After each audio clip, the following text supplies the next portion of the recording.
On an otherwise unremarkable day in March 2013, an American MQ-1 Predator drone was flying in international airspace off Iran, conducting a routine surveillance flight over the Persian Gulf.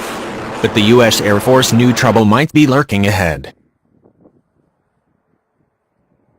Several months earlier, a pair of Iranian Sukhoi Su-25 attack planes had attempted unsuccessfully to shoot down another patrolling Predator. After that, the Pentagon decided subsequent drone patrols would be escorted, either by F-A-18 Hornets from the USS John C. Stennis aircraft carrier or F-22s deployed to nearby Al Dhafra Air Base in the United Arab Emirates. On this day, Lieutenant Colonel Kevin Showtime Sutterfield was the escort, heading toward the drone in case of trouble.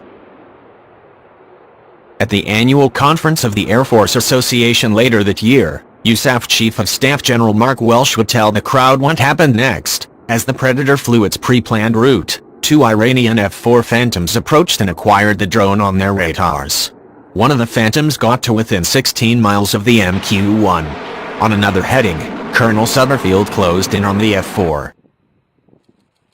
Showtime is an Air Force reservist. He flies the F-22.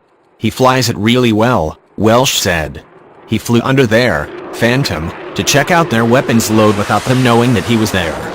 And then he pulled up on their left wing and then called them and said, "You really ought to go home when you hear enough stories like this one." It becomes no surprise to find out that many people, including members of Congress, are toying with the idea of restarting the F-22 production line and making more Raptors. Russia and China are catching up with American air power. They're on the cusp of fielding airplanes like the Sukhoi Pak-4 and Chengdu J-20 that can beat fourth-generation fighters like the F-15, F-16, and F-A-18, preventing these and other strike aircraft from penetrating their defenses. But the F-22, the first fifth-generation fighter and still the only operational one, retains an edge over such threats. Trouble is, America has 186 Raptors, only 123 of which are combat-capable. The next big thing, of course, is the F-35. The U.S. eventually will deploy the Joint Strike Fighter, but as General Welsh told Defense News last year, the F-35 was never designed to be the next dogfighting machine. It was designed to be the multi-purpose, data integration platform that could do all kinds of things in the air-to-ground arena. The Raptor was all about air-to-air combat from the very start. The F-22 was born of the Cold War. In the early 1980s, the Air Force wanted what it called the Advanced Tactical Fighter, ATF, a new air superiority fighter to replace the F-15 Eagle and F-16 Falcon. It was a response to the Soviet MiG-29 Fulcrum and Su-27 flanker that threatened American air dominance. One was made up of Lockheed, Boeing, and General Dynamics, while Northrop and McDonnell Douglas constituted the competition. A competitive four-year demonstration followed, culminating in the flight test of two demonstration prototypes, the YF-22 and YF-23. The Lockheed-led team used thrust vectoring nozzles on its YF-22 for enhanced maneuverability in dogfights. The Northrop team, meanwhile, prioritized stealth and supercruise, prolonged supersonic flight without the use of afterburners. In April 1991, Secretary of the Air Force Donald Rice announced the YF-22 was the victor. The Air Force considered the YF-23 stealthier and faster. Its supercruise and top speed were both purportedly higher, but the YF-22 was more maneuverable and regarded as less technologically risky. While both aircraft featured internal weapons bays, Lockheed successfully fired AIM-9 Sidewinder and AIM-120 AMRAAM missiles from its YF-22 demonstrator. Northrop's YF-23 did not fire any.